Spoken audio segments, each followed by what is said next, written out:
Hi.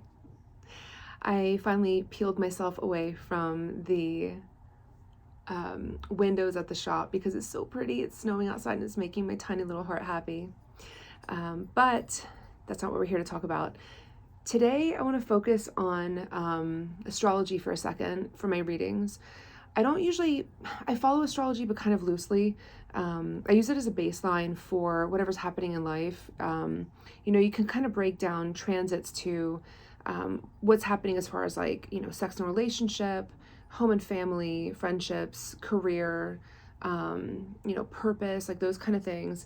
But for some reason, this newest Pluto, or this most recent Pluto transit going into Aquarius is kind of making me reflect pretty hard, and it's only affecting cardinal signs. And so Cancer, Capricorn, Libra, and Aries are the ones hardest hit.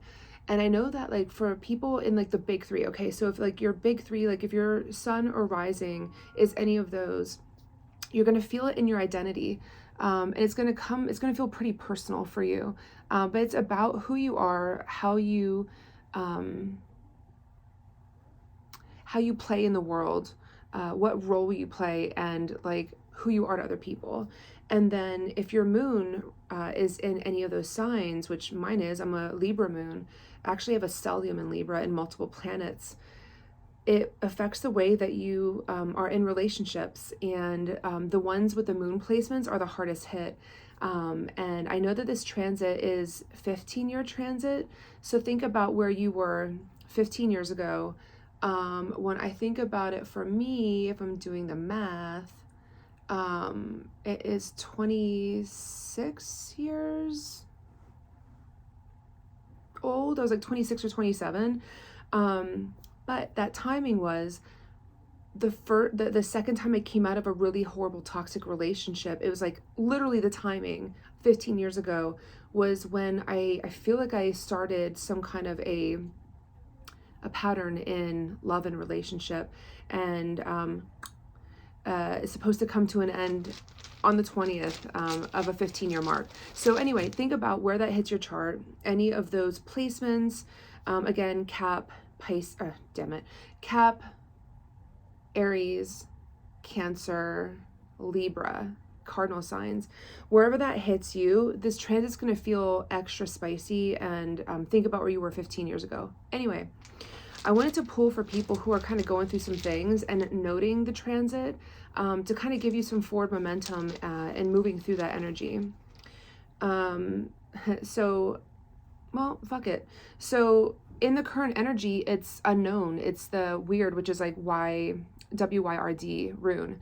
And that is skipping into the unknown. If you aren't familiar with how Pluto plays out in your placement or in your cardinal signs, which one you are in the big three and how it plays out in your life, it's time to kind of get to know and wrap your head around what's happening astrologically in your life, the unknown, leaning into it. Your challenge, this is a good one.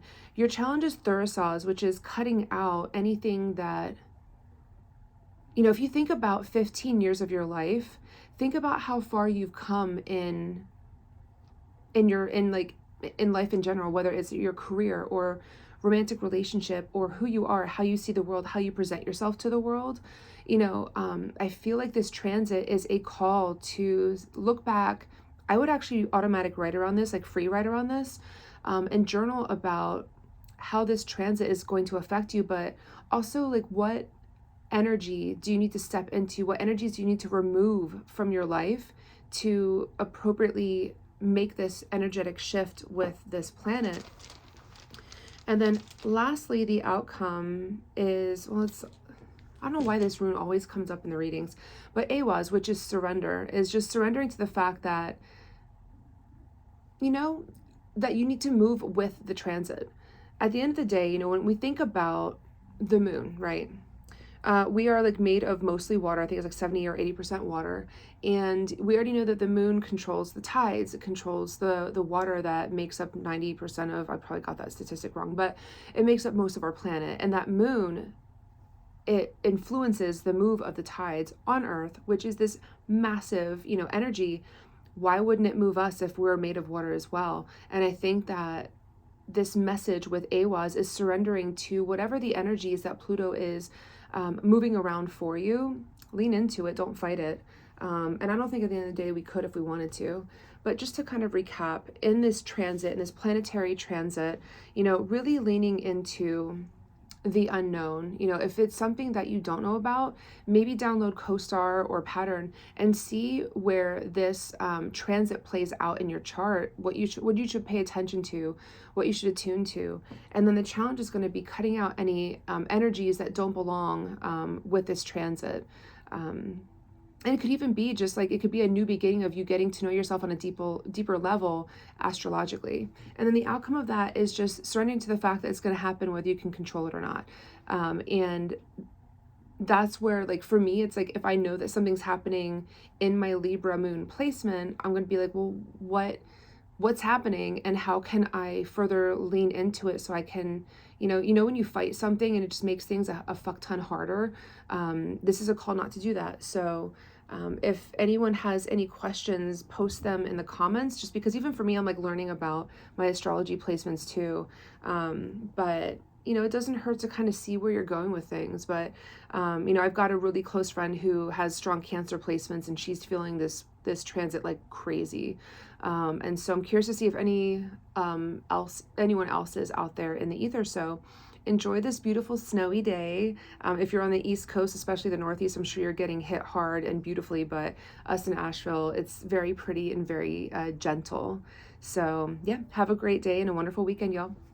I didn't say y'all, I meant you all.